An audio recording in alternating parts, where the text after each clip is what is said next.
It's a beautiful day in Atlanta, and I know in New York you have quite a few snowstorms, and but it's beautiful here. So today is a very special day for me. Two things. I got my first sponsor on my Zoom. I had no idea what a sponsor was, to be honest with you. I spoke to a couple of people. They said, you're getting so big, you need to have somebody to sponsor your Zoom. And came along one of my real dear friends, Dr. Miles. And let me tell you a story about Dr. Miles. I met Dr. Miles probably maybe 15 years ago. And I met him through Ron Swoboda, Art Shamsky, Lenny Randall. We had an event down at the ballpark down in Boca, I believe. And I met somebody that is, number one, he's one of the nicest human beings you have ever met, number one. Number two, he is a doctor of psychology, two. And three, he knows baseball as well as anybody. This guy he's incredible. I mean, by talking to him 15 years ago, and to be honest with you, I really didn't know too much about, psychology and athletics. But all of a sudden, when I was talking to, maybe 10, 12, 13 years ago, I was talking to Bobby Cox, of course, the manager for the Atlanta Braves, who was my teammate and was one of my roommates in Syracuse when I played for the Syracuse Chiefs. And he was actually talking to me about a psychologist that the Atlanta Braves got on the team, Jack Llewellyn. I don't know if that name is familiar to you at all. Oh yeah, definitely. But he became, I think, maybe the first psychologist in professional baseball, I think. So we're talking at a golfing event, and I said, why do you need a psychologist?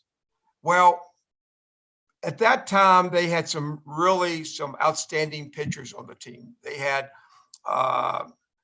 let me see, Steve Avery.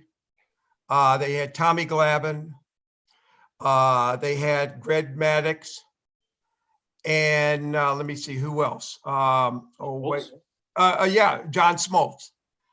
And they said, these guys, even though that they're pitchers and a lot of them are future Hall of Famers, and they became Hall of Famers, they would always come in and they would always go into a slump. And I said, what do you mean? Well, if they, sometimes they'll lose a ball game 2-1. The next day they'll lose, next time they'll start, they lose 3-1. So, it was really nobody for them to talk to. And so at that time, I forgot who was I was living in Atlanta. I forgot the owner. Was it Ted Turner? It might have been Ted Turner that owned the team then. They got a psychologist, and it really helped them. And so I was thinking about this. And when I met Miles down in Florida, when we had the event, the baseball event, his son was also there. And we became really close friends. And he told me what he was doing. And then all of a sudden, throughout the years, going to Yankee Stadium and seeing guys on the team, a lot of guys, when we went into slumps, when I played baseball, the only thing what we actually did, and we do go into slumps, and we had 1-year contracts. And when we actually go into a slump, if we go over 10 and over 12, we might get sent down to the minor leagues or never come up to the big leagues. So we really didn't have anybody to talk to. And the only guy that I actually had to talk to was Elston Howard, who was our hitting coach. And when I went into a slump, he would say, get into the whirlpool and throw your bat into the whirlpool. That's the only thing we actually did. We didn't have any idea. Yeah, I mean, we didn't have anybody to talk to. So, you're thinking about this, and you really had nobody to actually, when you are in the slump, you think about it. You go home, you go 0 for 4, you struck out 4 times. The next day, you go 0 for 3, you strike out 2 times. The next day, you go 0 for 4, you leave a guy on third base. Then all of a sudden, you're 0 for 12. So, you're not going to go home to your wife. You're not going to call up a ball player and say, what am I doing incorrectly? You go to a hitting coach. A hitting coach back then was a guy, was really not the hitting coach, but he was a good hitter in the big leagues. And he would always say, well, hit 2 to right and go up the middle. That was what we did. But the Yankees, Major League Baseball, after Jack Llewellyn came in and to solidify everything for the Braves and how well that they actually did, and it really helped. I found Miles down in Florida, and probably about I've been thinking about this for years. I see kids all the time. I have so many friends that actually have young kids that are in travel baseball, starting to play baseball. The first thing that they actually do, they get lessons from parents. They spend, gosh, I can't tell you how much they could spend in lessons. And then they go play baseball games. And when they go play baseball games and they go 0 for 4, mom and dad say, well, I spent so much money to give you lessons. Why did you go 0 for 4? Or why did you throw up a home run? And then they come back and then they start thinking about this. And it puts a lot of pressure on kids. Mm-hmm. And when I met Miles, we started actually talking. And number one, he's very, very good friends with all, well, to be honest with you, I think I might be his only Yankee friend. But his best friends are the Mets. And from Tom Seaver to Kuzman and to Grody and to Sham and to Swoboda and to Boswell and to Lenny Randall and all those guys. So basically, so we actually started talking, and this is a baseball show, and it's fun to talk to ball players, of course, but it's fun to talk about what will make a ball player and what will make a person better. Okay, and everybody's always under pressure, and what we have this year with the virus, everybody's under pressure. Mm-hmm.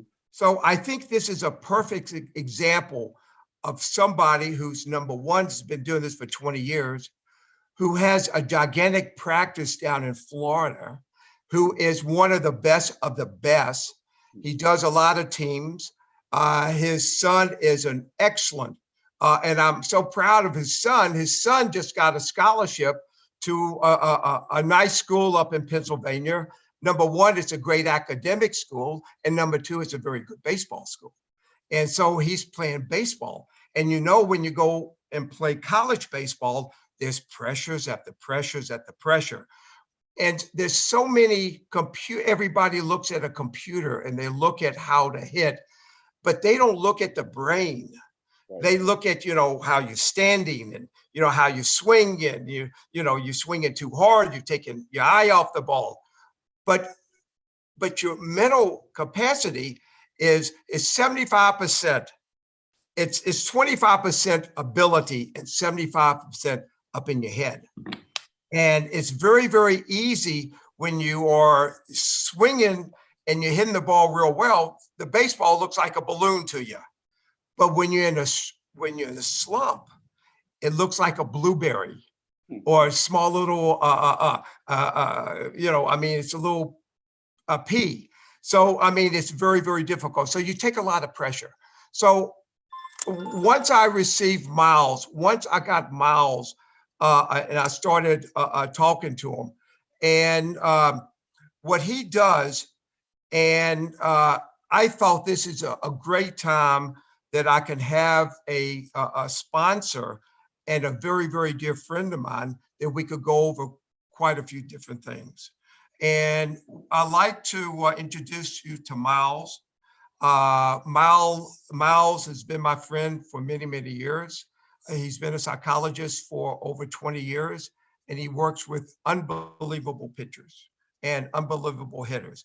And he works with everybody from soccer to basketball, but he works with people. And I think it's and I want everybody to, you know, say hello to him on my Facebook. Just say, hello, Miles. You're going to be listening to him. You're going to maybe have questions, and hopefully you get to meet him. And hopefully, if you actually love to, I'm going to put his picture and his email up that you could talk to him about your son, your grandson that plays travel baseball. He's not hitting the baseball. He's not making the team. He's just under. Miles, why don't you say a few words, because we're running into a time problem here. Well, first off, I appreciate being on. Thank you very much, Boomer. It's awesome to be able to do this. Yeah, I've been doing this for over 20 years. I started as a clinical child psychologist. I have degrees and I have a doctoral degree in clinical child psych. I have a master's in school psychology and a master's in sports psychology. I'm definitely one of those overeducated guys. But I'm done with school, not going back. But you know, my passion is sports, and obviously baseball. I love baseball. I love football. I never played football outside of in college, where we played two-hand touch, which turned into tackle, and I received my first concussion there, and then my second concussion there. But I've always gravitated towards baseball. It's the history of the game that has drawn me in. I have a memorabilia collection that dates back to the 1860s. You know what I mean? The rules, the change, the strategy that used to be in the game, which unfortunately is not so much in the game anymore. It's all analytically driven, which I know it's considered strategy, but I consider strategy, you know, Billy Martin's work and Earl Weaver and Sparky Anderson and all the real managers back in the day, and Bobby Valentine and La Russa, which will be interesting because he's coming back as manager, I think, of the White Sox. And I'm curious to see how he's going to manage with this day of analytics. He was a manager, from everything I've read, who went by his gut. And I missed that. I also missed Earl Weaver arguing with the umpires too. And we're not going to see that anymore too much either. But in terms of things that I do, and I'm going to go back to what you said about, let's say you have a ball player and he strikes out 3-4 times, and then he goes the next game and the next game and the next game, and they're struggling. I would take the same thought process as if you have a reliever who blows a game. He's got to come back the next day. You have to have a short memory. If you carry yesterday's game into today's game, that 0 for 4 is going to go to 0 for 8 and 0 for 12 and then 0 for 16.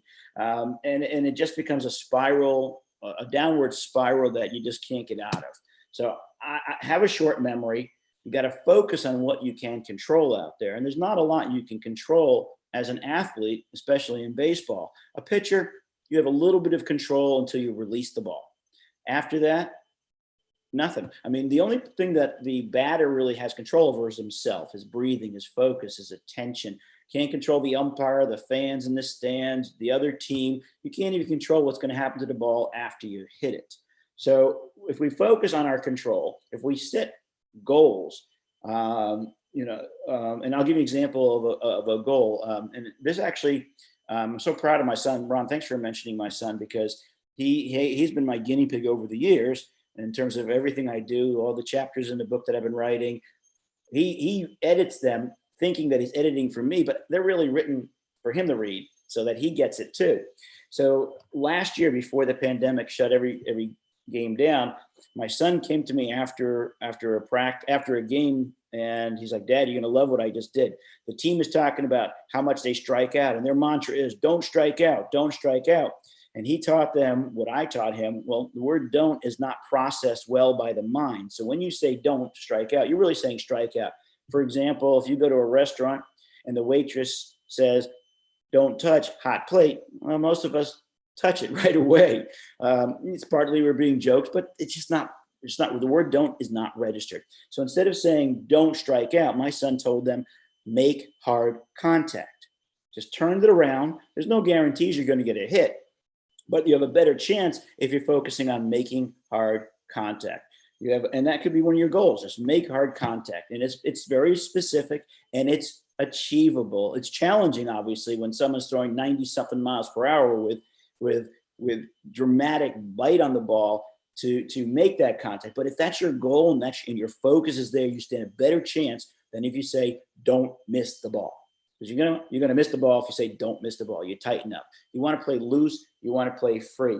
Also, Ron, getting back to what you said about the travel ball today, I mean, I've been immersed in it since my son was 6 years old. Now he's 18. Next year he is going off to college. And so I don't do as much with him anymore. I coached him up until he was 12 when I knew it was time for professionals to coach.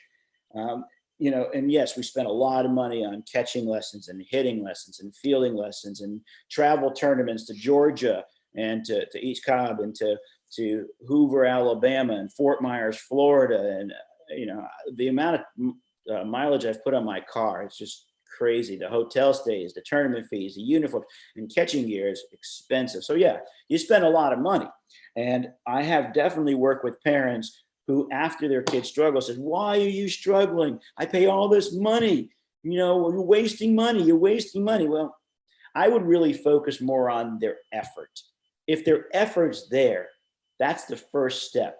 Okay, if their effort's not there, fine, you are wasting your money. But if the effort's there, you know what? The results just aren't there yet. You gotta be resilient. You gotta get back up when life kicks you down, and you just gotta keep trying. It's like a basketball player who's a really good shooter, but they're cold in the beginning. You just got to keep feeding them the ball, and eventually they're going to find their touch. And the same thing in baseball, and the same thing in football, and the same thing in soccer. It all works the same. But basically, all I'm saying here is you got to trust the process. If you don't trust the process, you don't trust all the work that you've put in, all the sacrifices you've made, it doesn't matter what you do afterward, because it's just not going to happen. So, it's interesting. The mind is so powerful. And Ron, I'm going to make one correction. It's not 75-25. It's 90%, 10%. 90% of the game is physical. 10% is mental. Backwards. 90% of the game is mental. 10% is physical. Yet we practice it 90% of the time and practice the mental part only 10%. So we need to kind of do more mental skills training, become that mentally tough athlete who, no matter what, you let the stuff roll off your shoulders, have that short memory, go from, pitch to pitch, bat to bat, game to game. And that's it. If you start looking too far into the future, or I want to go 5 for 5 today. I mean, it's possible, but if that's what your focus is, it's probably not going to happen. It's probably not going to happen. Every at bat, every pitch is independent of each other pitch. Yes, I know the strategy involved. You're 0-2, you're probably going to get a curveball low in the dirt. Although today now they just throw fastballs by you, or they try to throw fastballs by you. But have a plan, follow the plan. If it's not working, you take a look at it and you amend it, and then you go on. So you trust the process. You work your tail off. You have a good time, because especially for youth athletes, and I'm glad, and a lot of them have designs on playing professionally, as we know that most won't. But have fun. Enjoy, especially baseball. It's such a fun sport. And I still remember the few moments I had when I played into high school where I did well, not a lot, but I did well. And I still remember those moments, and it brings back good memories. So, make memories, have fun, focus on what you can control, set the goals, trust in the process, and enjoy. Why do you think we have him on? Why do you think he's a sponsor? You could tell that's why he's very successful. That's why major leaguers, just not baseball, but throughout sports, even colleges now, even some high schools have sports psychologist. I mean, this is number one. It's a major business. Plus, it helps the kids. Yes. And you can see how I'm relaxed now. I'm about ready to fall asleep. This is wonderful. This is great. Miles, you explained yourself extremely well. I mean, I appreciate you be part of this. And I think the fans, I think all the baseball people, even if you're not a baseball person, this is part of life that you have to go through. This is just not one aspect. This is such an important part that, we need to go through, especially in this time of age. But, baseball's around the corner now. And, and we haven't played baseball. The kids have not played almost in 2 years. So they're going to go out and put a lot of pressure on themselves. So if you listen to somebody like Miles, who is just unbelievable, he's great with kids. And I mean, that's why he's part of this program. And I want him to be a very, very big part. And I want the fans to really take advantage of him and to listen to him and to talk to him. And that's why, to make sure that, of course, you just met him today, but I would tell you right now, I've known him for 15 years, 20 years, maybe a little bit longer. About a dozen years, actually. Yeah, about a dozen, but he's the best of the best. And he's a wonderful, wonderful family person. And his kids are just wonderful. And it is what it is. And I want you to welcome him aboard. And he's going to be great for our nice Zoom. And hopefully he's on this for a long, long time. So Miles, thank you very much, big guy. Thank you. We're going to be seeing you an awful lot again. I know that I know you're coming up to Alabama in the next couple of weeks for tournaments. I hope you do extremely well. I know that you will. And I know that you're going to stop in and we're going to have lunch. And I talk to you every single day, but I love you, big guy. Thanks, man, Boober. I love you too. You're great. I appreciate everything. Ron, why don't you talk about tonight's show? Okay, tonight we have a very, very special guest. This is in 2000. When did I go to Israel? Lenny or Joe, you got to tell me, 2006 or 2007. I don't remember dates. But anyway, I managed with Kenny Holzman and Art Shamsky out in Tel Aviv. We had the first professional baseball league in Israel. He was my assistant coach whenever I traveled back and forth to the States to my camp. I went back and forth. We stayed in Israel for 3 months. Eric Holtz. He's really not assistant coach. To be honest with you, he was the main coach. I'm just going to give you real quickly. I am not a coach. I'm a player. I love to play baseball. I would not make a good manager. I would not make a good coach because the only thing I knew how to do was hit the ball, run around the bases, catch the ball, throw people out, steal, that's what I did. But to coach, to call a game, I was not like that. So Eric is going to be on tonight. He's wonderful. Plus we got 3 ex-major leaguers that's going to be on. Danny Valencia. I got to read this because usually I call them big guys. Jeremy Blige and Ryan, you got to help me. Levon White. And, you just got to help me out with names. I'm not good with names. Usually I call them big guys, but Eric would tell you a little bit story tonight that whenever we did the lineup card, all the way down, big guy, because I didn't know anybody's names. But anyway, it's going to be a wonderful night tonight. We're going to be talking about the Israeli baseball team. They'll be playing pretty soon, so it's going to be fun. It's going to be great.